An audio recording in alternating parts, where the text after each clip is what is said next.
Hello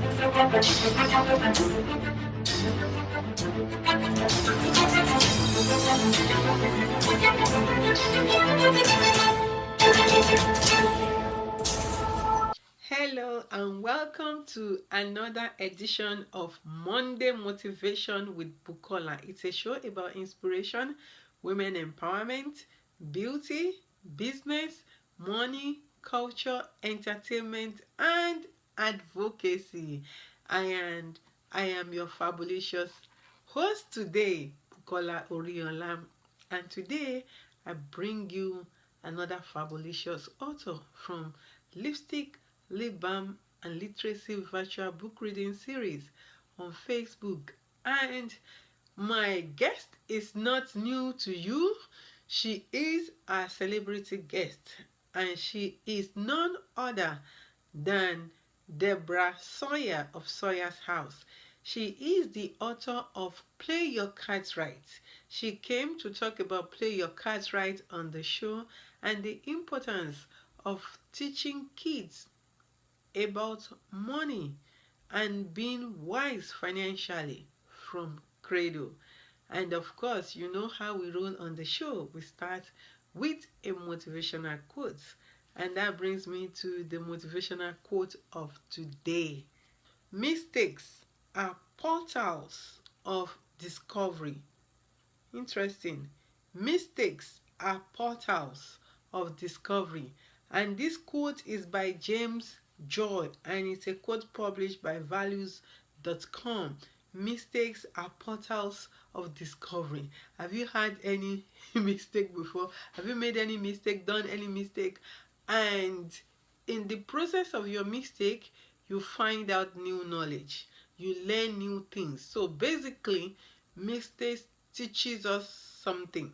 Mistakes helps us to know what we do not know or what we did not know before then. So I really like this quote that says mistakes are portals of discovery. And again, it's by James Joy and it's published by value.com. So let's go ahead and listen to Deborah Sawyerr and learn money literacy for kids. Welcome to another fabulous Lipstick, Lip Balm and Literacy virtual book reading here on Facebook. And I'm your super fabulous host, Bukola Oriola. And of course, we have a most super fabulous celebrity guest in the house, Deborah Sawyerr. Thank you, Bukola, for the introduction. So you can hear me loud and clear. She's a public speaker, she's a published author, and she's the money literacy guru. Money literacy runs through her blood. She's about the money, and I love our niche, money literacy with kids. You know, money literacy for our kids. We need to start them young so that when they get older, they make responsible choices with their money. They need to know the different wants and needs and know what they should spend money on and how to save money. But, you know, I'm going to leave all of that to Deborah today. She's published more than one book. So I think a third book is on the way. Our first two books are The Money Literacy with Kids, and the second one is Money, the Root Cause of Domestic Violence. So you can check those out. I have links to her books on the description of this video. And for those who will be watching this on YouTube, it's also going to be in the description. And for those of you watching at home, you are going to get a link on the screen. So just follow that link to the book. So thank you so much again, Deborah, for coming in. And you know, as we roll on the show, so I'm going to put the music back.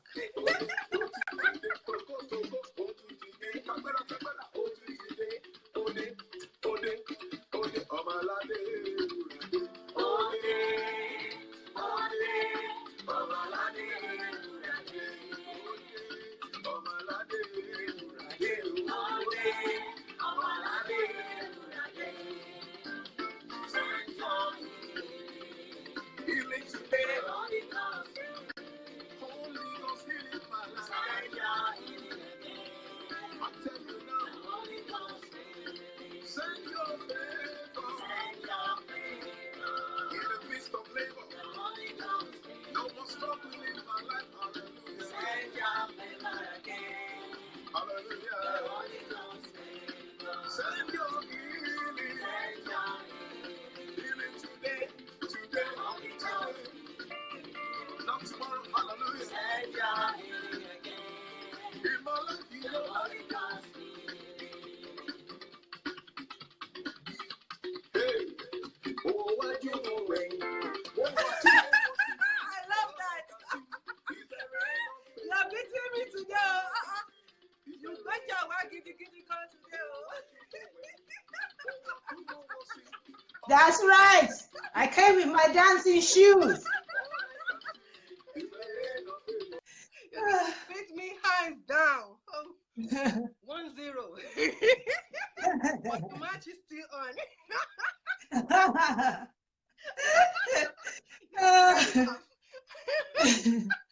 Oh. This is first half. Oh, I love the lipstick. What are you wearing? I am wearing today, I came very prepared. I got it from China. Wow, from China? Yeah. So. Okay. That's what it's called. Rose Gold Revolution Lipstick. Wow. Nice. Mm-hmm. Nice. Yeah. It comes in a very nice package.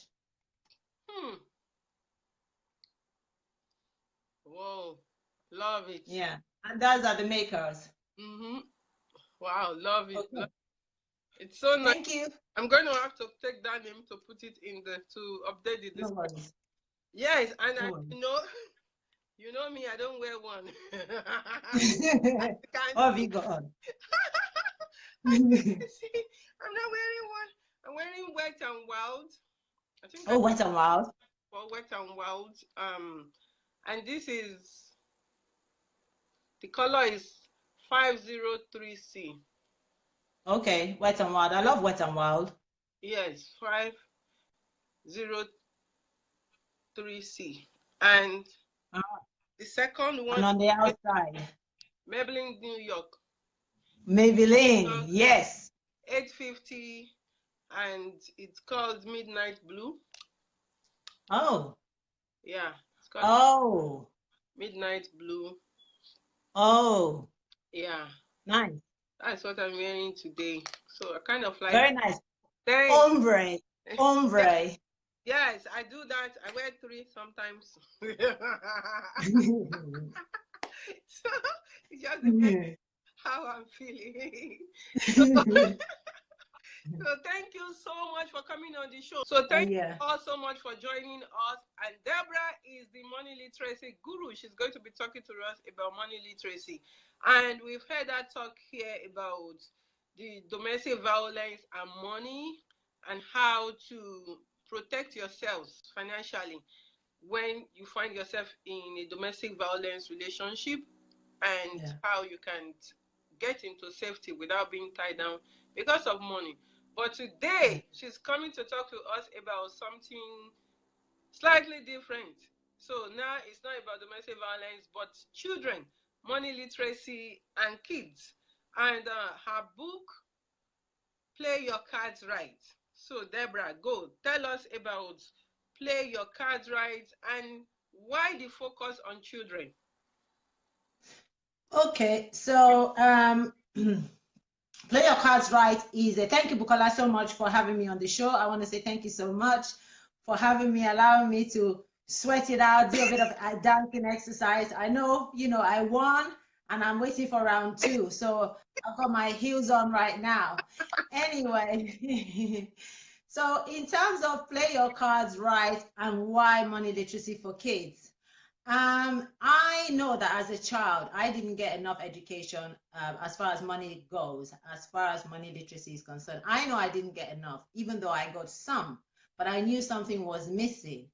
And, I look at my own children and I look at just life generally, everything that is surrounding us, how everything is, a lot of things are money driven, but we don't teach the children how to make the money, where the money comes from, how to spend it.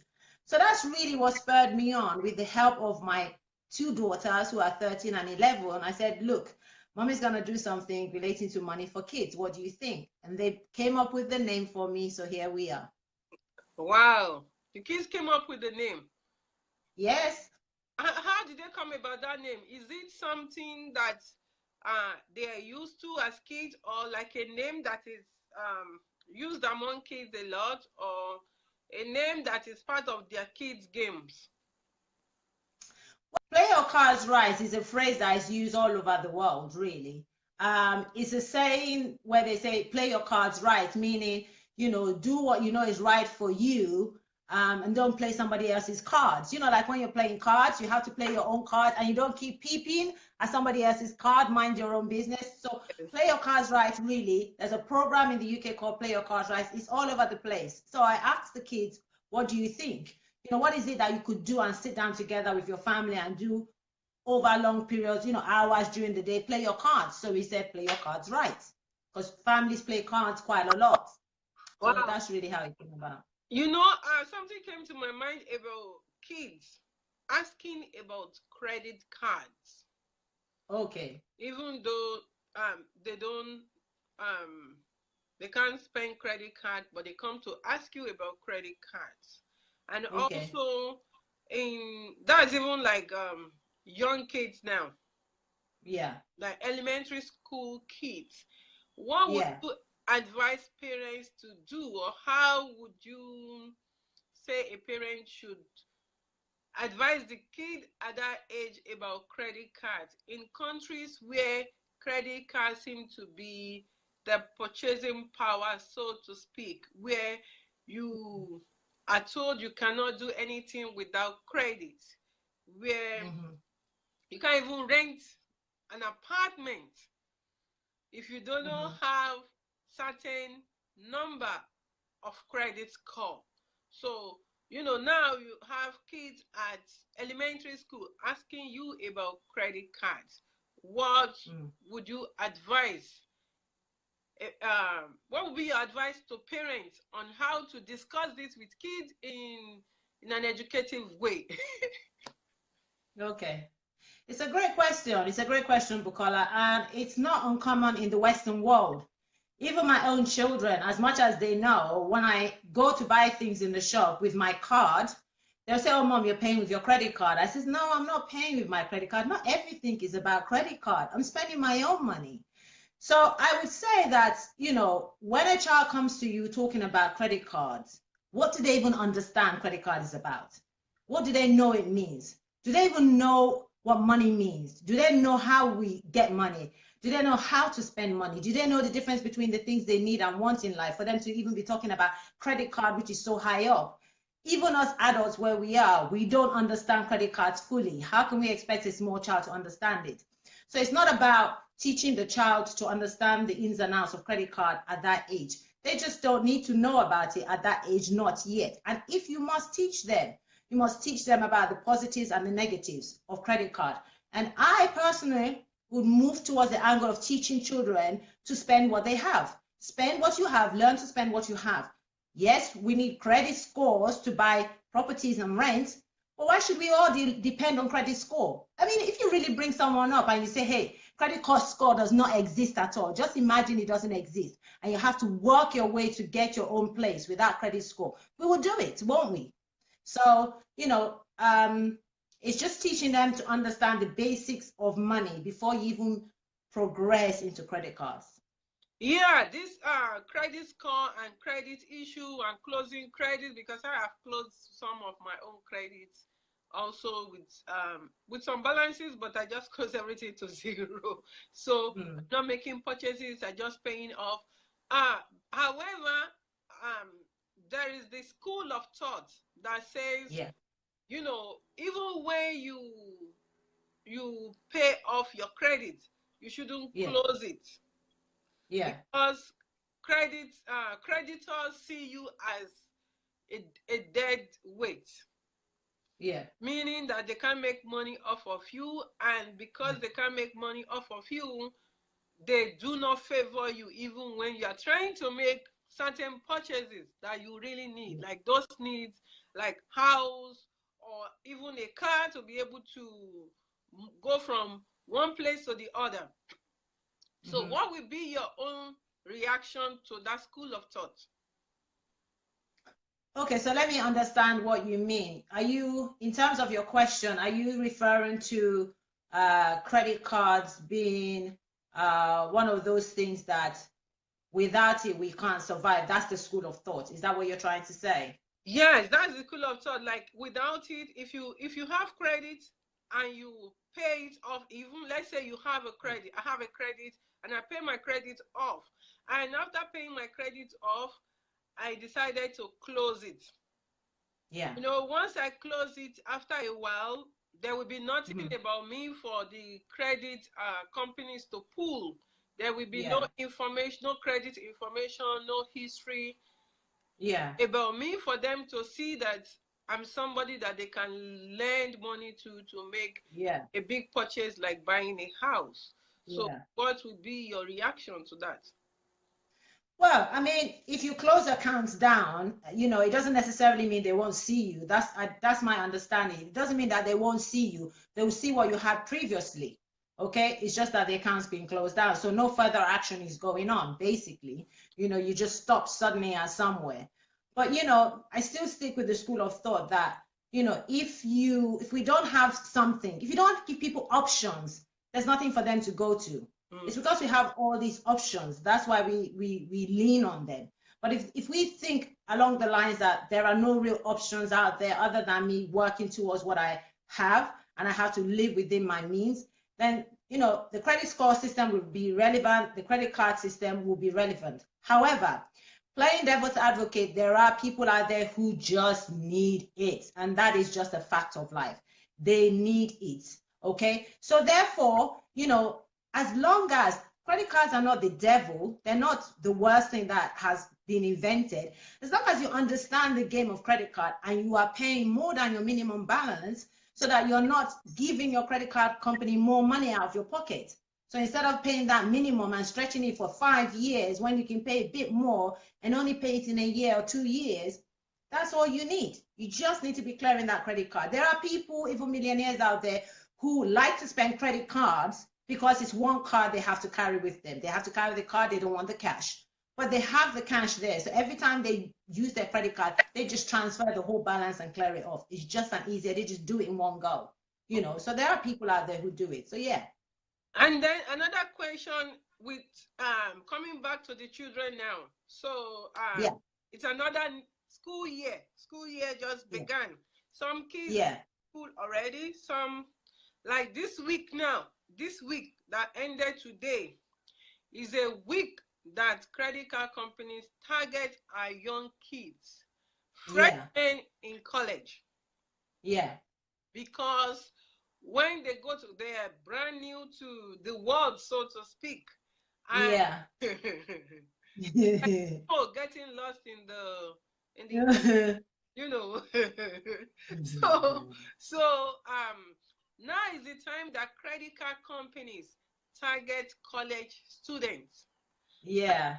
So sad. I've heard so many gory stories, even to the point where some students have committed suicide as a result because Yeah. they didn't know how credit card works.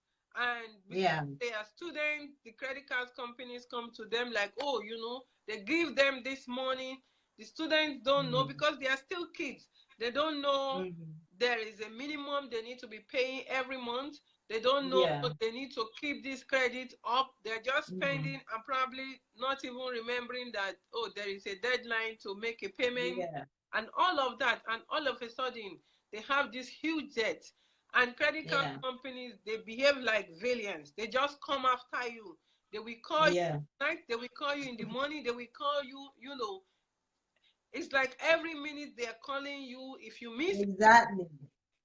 So I've heard of stories where students end up committing suicide without even completing Yeah. college because of that.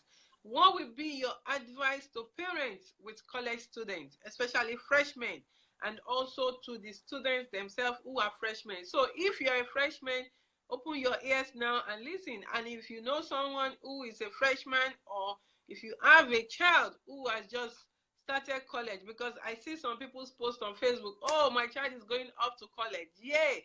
We want them to go to college and come back alive. We don't want them to go to college and they're calling us to come and pick up their cups because they committed suicide as a result of being haunted by credit card companies.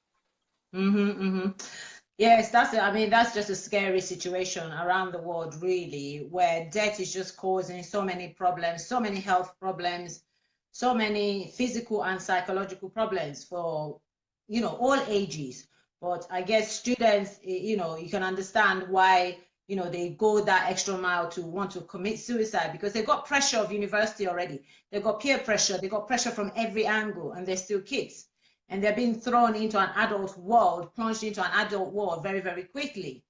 And so what I would say, if I was a parent with a child going to college, you need to have been having conversations with your kids before they go to college.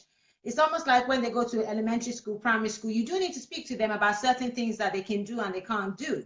And one of those things is either you seek out the help, the financial support out there, the financial education and literacy out there. Even picking up a book, pick up a book on finances for students. Source people like me out, yeah? Source people like me out. There are many people online. Pick up a book, read it with your child. Tell your child to read it and focus on the areas of finances, all sorts of things, relationships, studying, what's the right thing and wrong thing to do. It's all about education. It's all about education. We can't just expect them to know about it.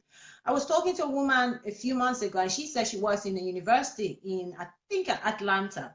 And she said it's amazing how many college students come in and they have to pay for something. And she says to them, you've got to pay for it using your checkbook. You've got to give a check for it. And the students are asking, what's a check? She says you got to pay, you got to use a checking account. They go, what is a checking account? That just goes to show the limited knowledge they have, even at that college age. They don't know what a checking account is, a current account. So, yeah. That is so true. And I think I agree with you that it's important to start educating the kids from home before they go to college. It's just that some of them go very early. For example, there is a program called PSEO. I don't know the meaning of that, the full meaning of that acronym, but it's basically for high school kids to start in college classes. So when in high school, I think in their final year, instead of going to class for their final year, they go to and start using that to take college classes. Okay. Yes. So before, so while they are taking those college classes, they'll be taking like the generals before they get to their major focus. Yeah. And because they are in college, they're still really young, and also for the fact that they're not just in college, these kids are still like in high school. It's like they're in high school, a secondary school kid that is 17 years old to come on a credit card just because they have student ID in college. So what do you have any advice for even colleges to help freshmen when it comes to, I do, because I do know that they do orientation. Yes. They do orientation a lot, but when it comes to financial literacy specifically, what would be your advice for colleges to freshmen? For freshmen. Okay, that's again another great question. And I'm going to say two things. The first one is financial education should have started yesterday. Okay, so now we've got college students who are here today. So what do we do going forward so that we don't keep missing these young students who slip through the net? We can't really be waiting till orientation day to be bombarding them with so much information. I remember when I was a university student my first year, both when I went to university in Nigeria and when I went to university in the UK. First day of orientation, you get a lot of information. Half of it you can't remember, half of it you don't know where you throw the book. So before getting to orientation, I say universities and colleges need to start thinking about incorporating some sort of elective. Have an elective at university that students can come and take, as they're working through. So as they're working through university, they can start to learn. Or have it as a subject so that when they are in high school, remember that age in high school, before they come over to college, They're already learning about money literacy from there. Then they come over to college, they take orientation, we talk about finance there, and then throughout the period of their college, course as well, they can have electives or even compulsory core subjects in finance. They are coming to university. Why? Why are the students at university? They've come to university to have a degree, to do what? To go out there, work, and make what? Money. How do they know how to spend the money? So that is a really good point. And I like the idea of having finance as a subject from high school, not just when you get to college, so that students start getting familiar with this. So now let's go back to play your cards right. We play your cards right. I know you have a couple of cards with a workbook. So how does it work? Okay, so play your cards right is play your cards right. This was the birth of play your cards right, this paper here. And obviously that went from that to that. So this is play your cards right. This is how they are. So this works with that. If you have this set of cards, flashcards, where is it? Let's see the first one, bring nice wellies. So if you have these set of flashcards on their own, they won't make sense to you. But basically what it's got is bring and budget.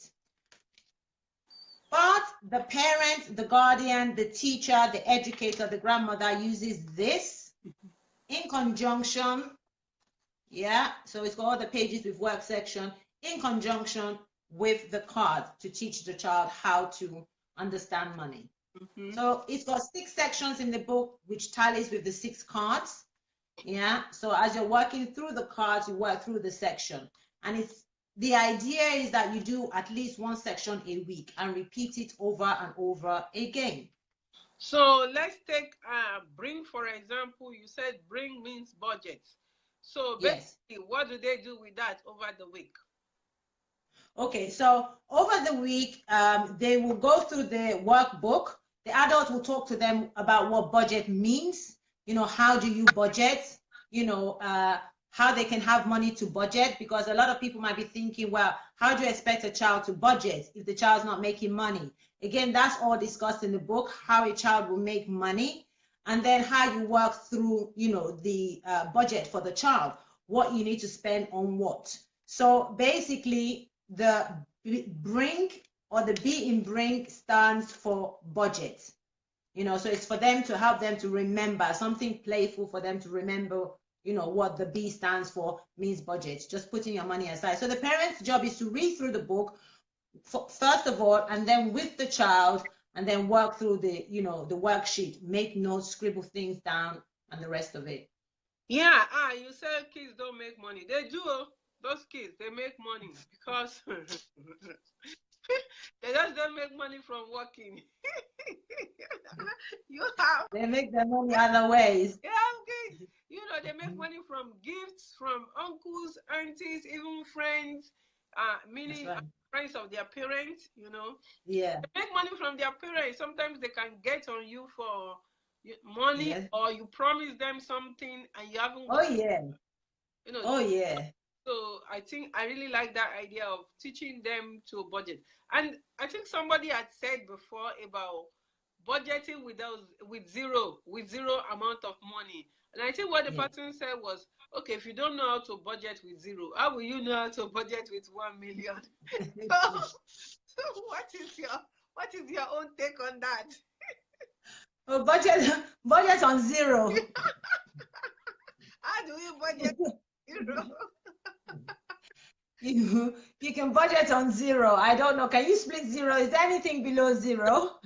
Is there anything below zero? I guess what the person means is budgeting with very, very little, right?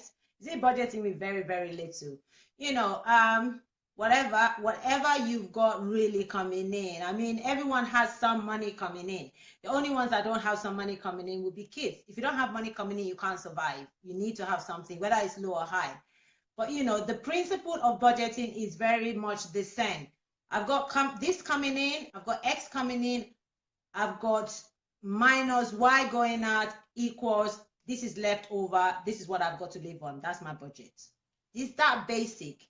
It's that basic. People hear about it all the time. I think it's overly complicated. Of course, you can break it down into little chunks, but it's X amount coming in, income, minus Y expenditure expenses equals what's left over to spend. That's my budget. Then I can split it out into everything else. Salary, you know, phone bill, mortgage, rent, all those kind of things. So whether your budget, whether you have zero amount coming in or small amount coming in, you still must budget, because as you start to make more and more and more, you may notice that your expenses get bigger and bigger and bigger if you're not budgeting. So you still want to live within your means as if you were living when you didn't really have that extra money. You still want to be paying for those basic necessities, you know, and then do other things. So yeah. Wow. Oh, 1 minute. Let me acknowledge our people here. So I can read comments. Oh, yeah. Oh, thank God. So Moro Farina says finance rock. And Makina Dagad. Makina, how are you? She says hello, Bukola. Thank you, Makina. Makina is Nate's mom. How is Nate doing? Oh yes. How's Nate? Brain surgery. He was one of our featured authors. How is Nate doing? Thank you so much for coming in. Thank you for joining. Yes, and I want to go now to, because I know you have like a project in Ghana. Could you tell us a little bit about that Ghana project? Okay, so I can't say too much because obviously it's in the early stages. So, you know, I'm a little celebrity that's not allowed to say everything in the movie. I wish, but we will take whatever you give us. So anyway, so one of my lifelong passion as far as money literacy goes is to also be able to teach African market women how to invest, how to be good with money. Everything I do is all about money literacy. It's got a money element to it, whether it's domestic violence, kids, or the market women. I realize that African market traders are the ones dominating the marketplace. They dominate the physical market, but they're not the most wealthiest people when you look at business women around the world. If you compare a British businesswoman or an American businesswoman, whether she's in the market or in her living room, compared to the African businesswoman, there's a great disparity between the two, even though they can equally potentially make the same amount of money.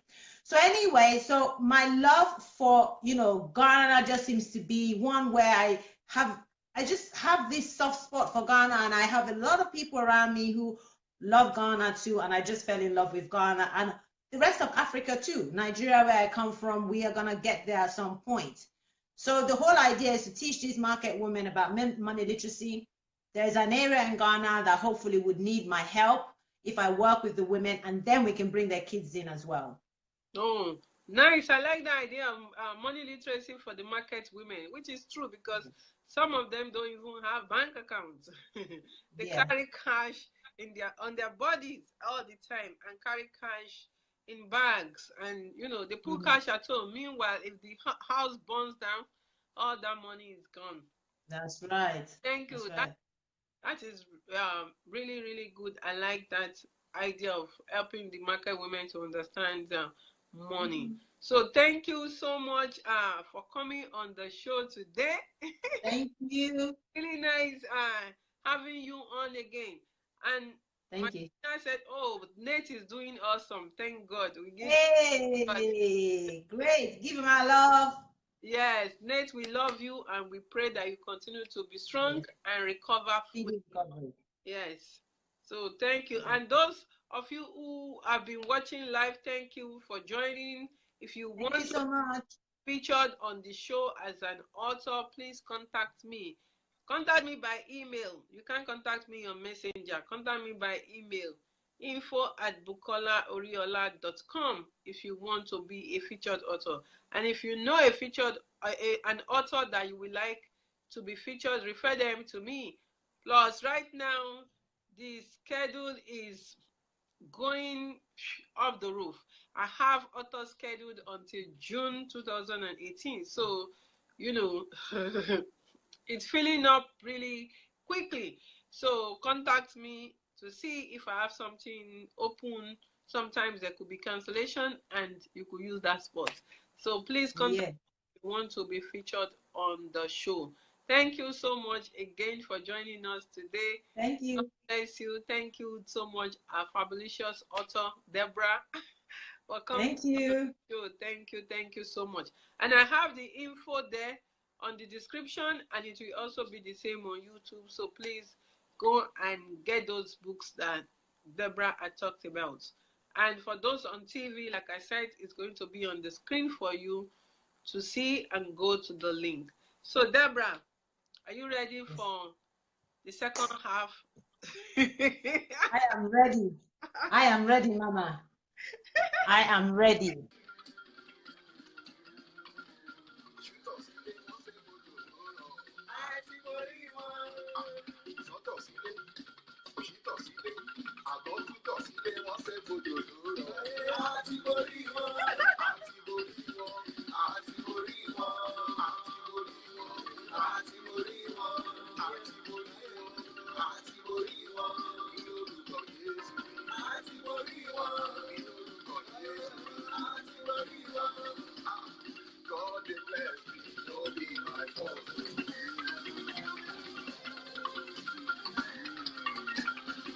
God is blessed me, don't be my fault, don't be my fault, don't be my fault, God is expand me, don't be my fault, when God bless you, don't be your fault.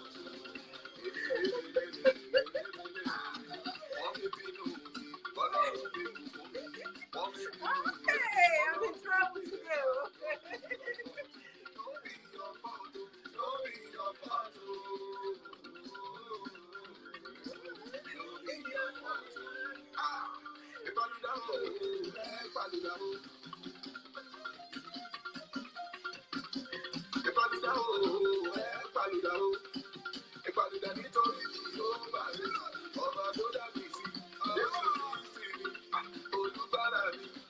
Ọba àwọn ọba ẹlẹ́rù bí alágbádá iná olójú iná ọba àwọn ọba ìlú ẹ̀yà Júdà.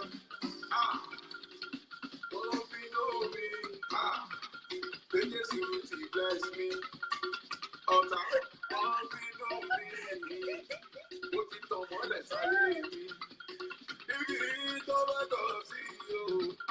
Kẹ́nìkan máa wà láti ibẹ̀ o. Mo ní Jésù mi. Ìwọ ni màá sìn. Ìlú ẹ̀yà Júdà. Jésù mi. Ìwọ ni màá sìn. Ìwọ lálágbàwí ẹ̀dá mi.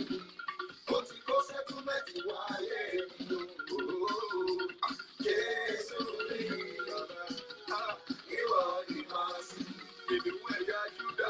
Jésù mi. Ìwọ ni màá sìn. Ìwọ lálágbàwí ẹ̀dá o. Bàbá máa jẹ́ kojú tì mí o. Jésù mi o. Jésù mi. Ìwọ ni màá sìn. Jésù mi bàbá mi o. Ìwọ ni màá sìn. Ìwọ lálágbàwí ẹ̀dá o. Bàbá jẹ́ kojú tì mí o.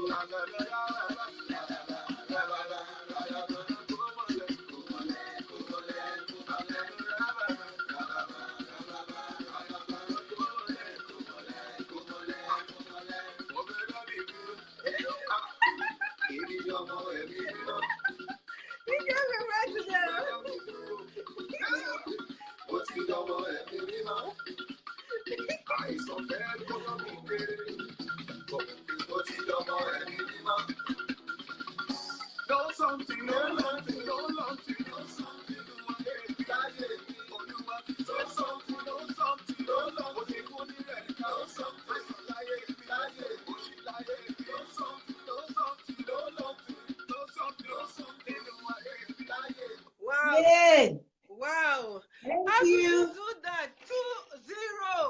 2-0. I came ready today, sister. Ready. Oh, thank you so much. Good exercise. Good exercise. Thank you. Thank you. Thank Thank you. you so much. I keep on rocking, Deborah. That's a comment by Tolani Banjo. Thank you so much. Thanks, Oluyide Kofoworola. Thanks so much for joining. Everyone who joined us today, thank you so much. And of course, our super fabulous guest in the house, Deborah. Thank you for coming back on the show, and we hope that you will come back again sometime on the show. So until next time, I am your super fabulous host, Bukola Oriola, on Lipstick, Lip Balm and Literacy virtual book reading series here on Facebook. Bye-bye. Thank you, Deborah. Wow. I hope you had fun like I did. See, even she came on to dance. She beat me to the dance twice, not once, but twice. And most importantly, the knowledge she shared about credit cards, about money, and guiding our kids in the right way when it comes to money, because really there are no class subjects specifically on money. So it's important for us to start teaching our kids about money from cradle. Until next time, I hope to see you again on Monday Motivation with Bukola. If you have any questions, feel free to leave your questions in the comments, or if you are watching at home, you can send your questions or comments to info@bukolaoriola.com. See you next time, and God bless you. Bye-bye.